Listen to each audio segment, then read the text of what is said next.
அன்பானவர்களே, வாலிப பெண்களே, இளைஞர்களே மற்றும் உலக மக்களே, இது டிசம்பர் மாதம் எம்ஜிஆர் அவர்களின் 1987 நம் அனைவரையும் விட்டு அவர் மறைந்திருந்தாலும் நம் மனங்களில் குடியிருந்து கொண்டு தான் இருக்கிறார். உலக மக்கள் அனைவர்களது மனதிலும் இன்று வரை அவர் குடிக்கொண்டிருக்கிறார் என்பதை அவராலும் மறுக்க முடியாது. அப்புறம் 24 என் பையன் ஜே மைக்கேல் ஜாக்சன், அவனும் அவன் 87 பிறந்தான். அப்புறம் 2010 இறந்துட்டான். ஆமாம், 1987 பிறந்தான் ஜே மைக்கேல் ஜாக்சன். என் பையன் ஒரே பையன் தான், ரொம்ப செல்லமாக வாழ்த்தான். பட் ஆக்சிடெண்ட்டில் டிசம்பர் 21 2010 டிசம்பர் 21 இறந்து போயிட்டான். ஸோ அவனுடைய நினைவு நாள் இன்னொரு 2 நாளில் இருக்குது. தென் அக்டோபர்ஸ் பார்த்திங்கன்னு சொன்னாக்க நம்ம புரட்சி தலைவர் பொன்மனச்செம்மல் எம்ஜி ராமச்சந்திரன் அவர்களின் நினைவு நாளும் 24ஆம் தேதி. தென் ஜனவரி 17ஆம் தேதி அவருடைய பிறந்த நாள். ஸோ அப்படி வருது. அதனால தான் நான் அவருடைய வாழ்க்கை சரித்திரங்களிலிருந்து நிறைய விஷயங்களை நான் எடுத்து படித்து அப்படியே உங்களுக்கு சொல்லிக்கொண்டு இருக்கிறேன். கண்டிப்பாக உங்களுக்கு பிடிக்கும். வாலிப பெண்கள், இளைஞர்கள் கண்டிப்பாக பார்க்க வேண்டிய ஒரு விஷயம். ஆமாம், அதுக்கப்புறம் உங்கள் இஷ்டம். ஸோ நம்ம அப்படியே போகலாம். ஓகேங்களா? தேங்க்யூ. அப்படியே மேலே உள்ளே போகலாம், வீடியோ உள்ளே போகலாங்களா? நான் கண்ட எம்ஜிஆர் பாருங்கள். ஓகேவா? நான் கண்ட எம்ஜிஆர். ஸோ இது ஆமாம், ஆசிரியர் பெயர் இரா கற்பூர சுந்தரபாண்டியன். மேனாள் இயக்குனர், செய்தி மக்கள் தொடர்புத்துறை, தமிழ்நாடு அரசு. அவர் எழுதிய புத்தகம் இது. அவருடைய புத்தகத்திலிருந்து அவர் நான் கண்ட எம்ஜிஆர். இதனுடைய ஒரு எபிசோடு நான் முதலாவது என்னமோ போட்டிருக்கேன். ஸோ அடுத்து இப்போது இரண்டாவது, அதாவது ஈரோடு விருதாச்சலம் சந்திப்புகள். ஈரோடு விருதாச்சலம் சந்திப்புகள் என்ன பார்த்தீங்கன்னாக்கா, நான் முதல் முயற்சியிலேயே வெற்றி பெற்று மாநிலத்திலேயே வெற்றி பெற்று மாநிலத்திலேயே, ஓகேங்களா, மாநிலத்திலேயே அப்படியே பாருங்கள், அங்கே வீடியோலேயும் இருக்கும். த சேம் டைம் நான் அங்கே அவருடைய அந்த புஸ்தகம் இருக்குது இல்லைங்களா, அதில் அந்த பேஜை அப்படியே நான் வீடியோ எடுத்து அதில் நீங்கள் படிக்க தெரிந்தவர்கள் படித்து புரிந்து கொள்ளலாம். படிக்க முடியாதவர்கள், கேட்கும் தகுதி பெற்றவர்கள், காதுகளால் கேட்கும் தகுதி பெற்றவர்கள் அப்படியே கேட்கலாம். நல்ல விஷயம். கொஞ்சம் பாருங்கள், நல்ல விஷயம். ஓகேவா? சரி, அப்படியே நான் படித்து கொண்டே போகிறேன். ரைட்டுங்களா? அப்போது பார்த்தீங்கன்னாக்க, முதல் இடத்தை பிடித்து என்னுடைய 22ஆம் வயதில் 1970ஆம் ஆண்டு நேரடியாக டெபுட்டி கலெக்டராக அரசு பணியில் சேர்ந்தேன். மாவட்ட பயிற்சியை மதுரை மாவட்டத்தில் முடித்த பின்னர் 1971 ஈரோடு கோட்ட ஆட்சி தலைவராக பணியில் இருந்தேன். அப்பொழுது எம்ஜிஆர் அவர்கள் சிறு சேமிப்பு திட்டத்தில் துணைத் தலைவராக இருந்தார். அவரும் மஞ்சுளாவும் நடித்த ரிக்ஷாக்காரன் திரைப்படத்தின் 100வது நாள் விழாவிற்கு வந்திருந்தார்கள். அவருடன் அமைச்சர் ராஜாராமும் வந்திருந்தார். அவர் என் உறவினர். என்னையும் அழைத்து ஈரோடு கிருஷ்ணா தியேட்டரில் நடந்த விழா மேடையில் அமர வைத்து விட்டார். நான் மிக்க ஆவலுடன் எம்ஜிஆரை பார்க்க காத்திருந்தேன். எம்ஜிஆர் அவர்கள் மேடை படிகளின் மீது மிக வேகமாக மிடுக்காக ஏறி வந்தார். அங்குமே அதிர்ந்தது. ரசிகர்களின் கர ஒலி, எம்ஜிஆர் வாழ்க வாழ்க என்ற குரல் ஒலி அரங்கத்தையே உலுக்கியது. அவருக்கு இத்தனை வரவேற்பா? இவ்வளவு பேருக்கு பிடித்தமானவரா? இவ்வளவு புகழ் பெற்றவரா என்பதை அப்பொழுது என்னால் நேரில் தெரிந்து கொள்ள முடிந்தது. ராஜாராம் அவர்கள் என்னை அவருக்கு அறிமுகப்படுத்தி வைத்தார். நான் வணக்கம் தெரிவித்தேன். வணக்கம் தெரிவித்து விட்டு தன் கையை நீட்டி என் கையை பிடித்து குலுக்கினார். நான் மெய் மறந்து போனேன்.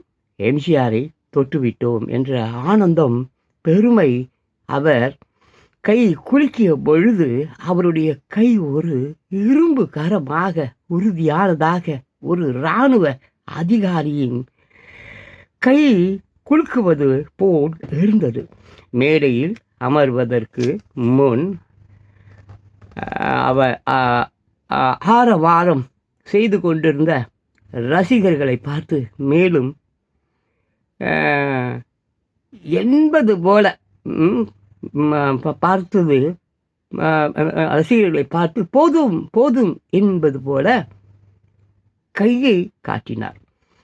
மறு வினாடி அரங்கமே அமைதியானது. நிகழ்ச்சி தொடங்கியது.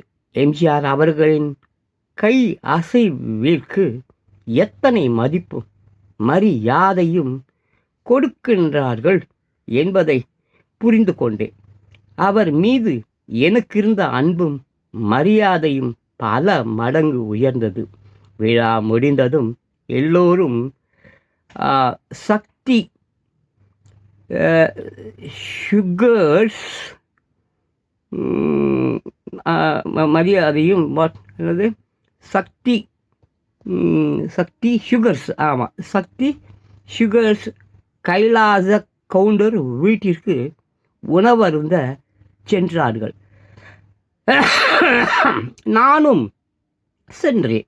முதலமைச்சர் அவர் வீட்டில் வந்து இறங்கியதும் நான் விடை பெற்றேன்.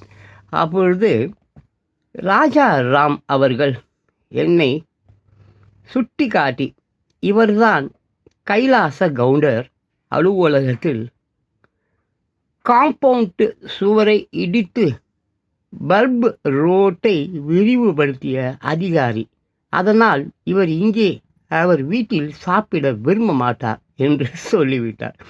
எம்ஜிஆர் அவர்கள் ஆச்சரியத்துடன் என்னை கூர்மையாக பார்த்தார். பின்னர் சரி, வாழ்த்துக்கள் என்று கூறி விடை கொடுத்தார். நான் அவருக்கு வணக்கம் தெரிவித்துவிட்டு அங்கிருந்து விடை பெற்றேன். இந்த சம்பவத்தின் மூலம் எனக்கு அவர் இதயத்தில் ஒரு சிறிய இடம் கிடைத்திருக்கலாம் என்று நினைக்கிறேன். அதன் பின் 1974 ஆண்டு நான் விருதாச்சலம் கோட்ட ஆட்சி தலைவராக இருந்த பொழுது எம்ஜிஆர் அவர்கள் அண்ணா திராவிட முன்னேற்ற கழகத்தை தொடங்கிய பின் முதல் முறையாக அங்கு வந்திருந்தார். அதிமுக தொண்டர்கள் 2 போலீஸ் துப்பாக்கி சூட்டில் இறந்தவர்களுக்கு அஞ்சலி செலுத்தும் வகையில் விருதாச்சலத்தில் அமைதி ஊர்வலத்தில் பங்கேற்று ஒரு சிறந்த ஜீப் மீது நின்று கொண்டு வந்தார். இறந்தவர்களுக்கு அஞ்சலி செலுத்தும் வகையில் விருதாச்சலத்தில் அமைதி ஊர்வலத்தில் பங்கேற்று ஒரு திறந்த ஜீப் மீது நின்று கொண்டு வந்தார்.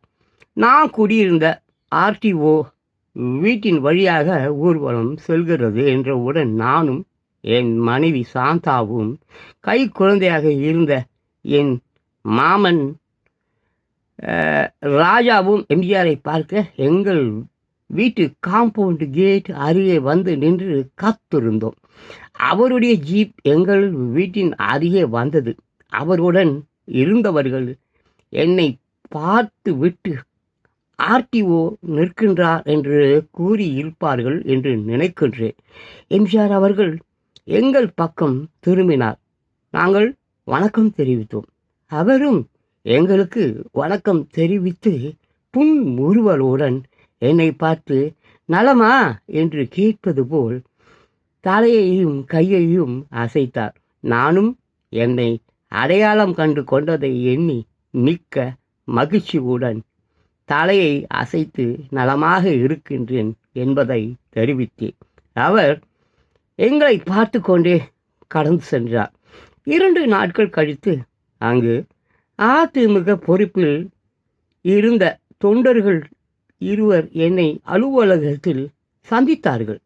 அவர்களிடம் எம்ஜிஆர் அவர்கள் என்னை பற்றி, அவர் நல்ல அதிகாரி, அவருக்கு எந்த தொந்தரவும் கொடுக்கக்கூடாது என்று அறிவுறுத்திவிட்டு நான் என்று அறிவுறுத்தி விட்டு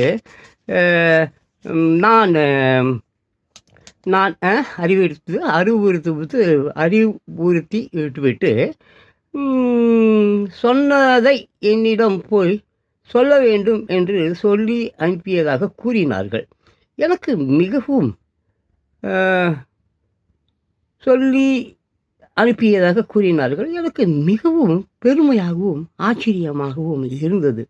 ஒரே ஒரு முறை ஓராண்டுக்கு முன்னர் ஈரோட்டில் சிறிது நேரம் சந்தித்த ஒரு சிறிய அதிகாரியை பலரை தினமும் சந்திக்கும் ஒரு மக்கள் தலைவன் நினைவில் வைத்திருக்க முடியும் என்றால் அது எம்ஜிஆர் ஒருவராக மட்டும்தான் இருக்க முடியும் என்பதை உணர்ந்தேன். அவர் மீது நான் வைத்திருந்த மதிப்பும் மரியாதையும் மேலும் பன்மடங்கு உயர்ந்து கொண்டே இருந்தது. அவருக்கு ஏற்பட்ட சோதனைகளிலெல்லாம் எனக்கு வேதனைகளாக தோன்ற தொடங்கின. டாக்டர் எம்ஜிஆர் அவர்கள் முதல் அமைச்சராக இருந்தபொழுது நான் செய்தித்துறை இயக்குநராக 3 ஆண்டுகள் அவரின் கீழ் பணிபுரிந்தேன். அவர் கலந்து கொண்ட அனைத்து அரசு விழாக்கள், கூட்டங்கள் மற்றும் முக்கிய பிரமுகர்களின் சந்திப்பின் பொழுதெல்லாம் அவருடன் இருக்கும் நல் வாய்ப்பை பெற்றிருந்தேன். அவற்றுள் முக்கியமான நிகழ்வுகளை இத்தருணத்தில் உங்களுடன் பகிர்ந்து கொள்வதுடன் அவற்றை நிரந்தரமாக பதிவு செய்யவும் விரும்புகிறேன். ஸோ இப்படி தான் அன்பானவர்களே, இரா சுந்தர ஆசிரியர் இரா சுந்தர பாண்டியன் அவர்கள் நான் கண்ட எம்ஜிஆர் என்று இந்த அருமையான ஒரு புத்தகத்தை படைத்திருக்கிறார். 2018 இந்த புத்தகம் வெளிவந்திருக்கிறது என்று கருதுகிறேன். ஸோ அன்பான இளைஞர்களே, வாலிப பெண்களே, நீங்கள் வருங்காலத்தில் யாரை நீங்கள் அறிந்து அவங்க 2500 ஆண்டுகளுக்கு முன்னால் புத்தர் இயேசுநாதருக்கு முன்பே, இயேசுநாதர் 2000 வருடம் அப்படின்னாக்கா ஒரு 500 வருடங்களுக்கு முன்பே புத்தர் பிறந்து விட்டார். ஸோ அப்போ எம்ஜி ராமச்சந்திரன் அவர்கள் புத்தன் இயேசு காந்தி பிறந்தது பூமியில் எதற்காக தோழா, ஏழை நமக்காக. ஸோ நீங்கள் எல்லாம் ஏழைகள் மீது கருணை கொண்டு விளங்க வேண்டும். ஏழைகளை உங்கள் கண்களாக நினைத்து கருதி அவர்களுக்கு உங்களால் முடிந்த உதவிகளை செய்ய வேண்டும். தன்னை போல் பிறரை நேசி என்கிறார் இயேசுநாதர். கேளுங்கள் கொடுக்கப்படும், தட்டுங்கள் திறக்கப்படும் என்கிறது. இப்படியே தான் உலகம் பூரா நம்ம. ஸோ வாழ்க்கையில் நம்ம எதையுமே எடுத்துகிட்டு போக போகிறதில்ல. தப்ப எதுவுமே இல்லைன்னு அந்த காஃபின் இருக்குல்ல, 2 ஓட்டையிலும் கையை விட்டு நான் போலி உலகத்தையே ஆட்டி படைச்சான், ஆனால் ஒன்றும் இல்லாமல் போகிறான்னு சொல்லி மக்கள் தெரிஞ்சுக்கொள்ள வேண்டும் என்று பிரியப்பட்டான். அந்த மாதிரி தான் நம்ம எதையும் எடுத்துகிட்டு போக போகிறதில்ல. சரி, அதை விட்டுடுங்க. உங்கள் குழந்தைகள், நீங்கள்லாம் இன்றைக்கி ரொம்ப கஷ்டப்படுறீங்க. நான் பார்க்குறேன் ரயில்வே ஸ்டேஷன், பஸ் ஸ்டாண்டு, அங்கே இங்கே 99% ஏழை மக்கள் காலங்காலமாகவே அந்த கொத்தடிமை தரத்தையே தான் கடைபிடித்து கொண்டிருக்கிறாங்க. எனக்கு ரொம்ப கஷ்டமாக இருக்கு. மானம், வெக்கம், மானம், சூடு சிறுனை ஆடுறவனா அப்படி தமிழை சொல்லுங்கள், உலக மக்கள் சொல்லுங்கள். ஸோ தயவு செய்து கொஞ்சம் விழித்தெழுங்கள் உங்கள் குழந்தைங்களுக்காக. நாளைக்கு அவங்க இன்றைக்கி ரோட்டில் நிற்கிறாங்கல்ல, நாளைக்கு அவங்க பேர பிள்ளைங்கள்லாம் என்ன ஆகும், கல்யாணம் காட்சிகள்லாம் என்ன ஆகும். ஸோ தயவுசெய்து நிறைய யோசிங்க. எம்ஜிஆர் அவர்களின் புத்தகங்கள், பாடல்கள், சினிமா படங்களை எல்லாம் பாருங்கள். உங்களுக்கு ஒரு நல்ல ஒரு தெம்பு கிடைக்கும். ஒரு சோகங்கள்லாம் மறைஞ்சு போயிடும். அந்த ஸ்ட்ரெஸ்ஸுன்னு சொல்கிறாங்கல்ல, அதெல்லாம் சுத்தமாக ஒழிஞ்சிடும். ஸோ பார்க்கலாம். உங்கள் இஷ்டம். உங்களுக்கு என்ன பிடிக்குமோ அதை நீங்கள் செய்யுங்க. Okay, thank you. இந்த வீடியோ தயவு செஞ்சு பிடிச்சிருந்தா யாருக்கா ஷேர் பண்ணுங்கள். அதுக்கப்புறம் உங்கள் இஷ்டம். தேங்க்யூ. John Bosco.